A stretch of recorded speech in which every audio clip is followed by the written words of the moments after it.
Hello everyone. In this video, I'll discuss about the causes of surplus imbalance of payment, consequences, and how to overcome this surplus imbalance of payment. The first one, we will start with the causes. Now, there can be some demand side reasons and some are supply side reasons. If I say demand side reason, it means I'm talking about the short term reason that for the short period of time, sometimes there is a increase in demand for the exports, and that's why country is experiencing balance of payment surplus. Now, there can be depreciation of currency of that specific country. For instance, if country A's currency depreciates as compared to other currencies, that would mean that the exports of country A would be cheaper and more people would demand for these exports, and this would cause surplus imbalance of payment. Then there can be increase in demand for exports. The type of goods and services you offer to other countries, you sell to other countries, there might be increased demand for those things. For example, during this COVID-19, there was increased demand for medical products, equipment, medicines. So countries those were specializing in these products, they must have experienced a more demand for these goods. Then there can be decrease in the prices of raw material and component parts. Sometimes it happens that the raw material we use for the production of specific exports, their prices in the global market decreases, and their prices decrease because there will be more countries supplying those goods. If there's more supply in the global market, then eventually prices decrease. Then there can be increase in remittances. Remittances means the people those go to other countries for one specific country and then they send money back to their home country. So if there'll be more people going abroad for better job opportunities, then there is a possibility that one country experiences increase in remittances, increase in inflow of money into the country, and that's why they have surplus in balance of payment. For supply side reasons, or if there's a longer period of time country experiences surplus and balance of payment, these are different reasons.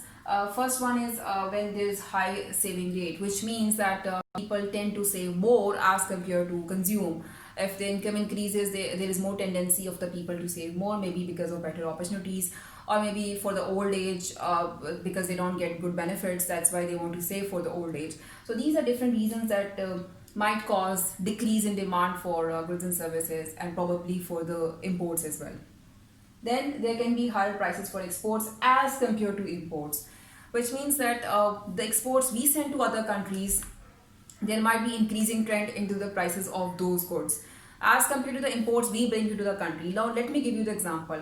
Now developed countries, mostly they have manufactured goods, machinery, technology. Their prices tend to increase more as compared to the developing countries. Those export primary products for which the prices would decrease with the passage of time.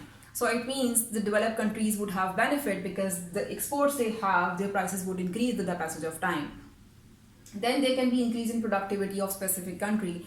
If your labor is trained, labor is skilled, they are educated labor, then definitely you will have more productivity of labor and per unit cost decreases, which eventually lead to the lower prices of exports. Then there can be cheaper methods of production one country has. Because of that, they will have cheaper products produced and they will be able to sell those products at the lower prices. Now these are different demand side and supply side reasons those cause surplus imbalance of payment. Now let's talk about the consequences of surplus imbalance of payment. It seems that it's not a bigger problem as compared to deficit, and governments might not pay much attention to overcome this surplus imbalance of payment.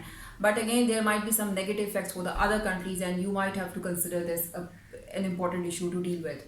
For example, if there is a surplus imbalance of payment of one country experiences this surplus imbalance of payment, then the other countries in comparison to that might face deficit imbalance of payment, because one country's surplus means the deficit for the other countries.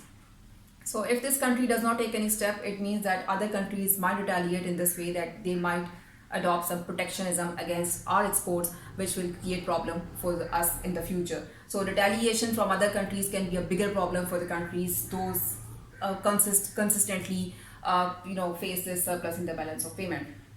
Second, then there can be inflationary pressures in the country.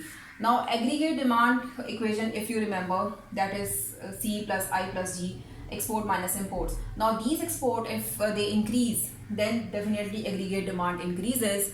And this, when aggregate demand increases, it shifts towards the right side. It shows that there is an increase in the inflation in the country. The general price level of the country increases. Now, this inflation means that less purchasing power for the people, and then they would spend less and the businesses would be discouraged, they might shrink. So this is how it will lead to further problems in the country.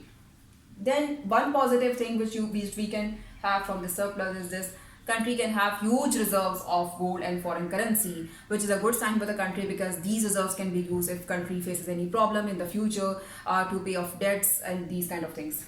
But lastly, there can be low standard of living for the country which experiences surplus in the balance of payment. Why? Because you have not opened your market to the other countries' goods and services. That's why people are not exposed to the better quality available in the market, in the global market. So that's why we can say this, that there can be lower standard of living of the specific country which experiences surplus in balance of payment. Secondly, these gold and foreign currency reserves can be used to produce more goods and services, so that people will have more variety and more availability of goods and services. So these are different consequences which government has to, the country has to bear. So that's why they take some steps to overcome this surplus in balance of payment. Now let's talk about the policies which government can adopt to overcome this surplus in balance of payment. First of all, government can use fiscal policy, that is reducing taxes so that people will have more money to spend, they will have more disposable income, or businesses, they'll be encouraged to expand more, and then this is how they'll be employing more people, and people will have more income and they'll spend. A government can increase their spending in the country for different projects so that people will have more jobs, and they start spending for different goods and services, including imports. Monetary policy includes money supply. Government has to increase the money supply by buying more of bonds and shares from the public, so that people will have more money in their hand, and they can also reduce the interest rate in the country. And due to this lower interest rate, people will have more credit facilities. They can spend more for different goods and services, including imports. Lastly, and most importantly, government can use less protectionism.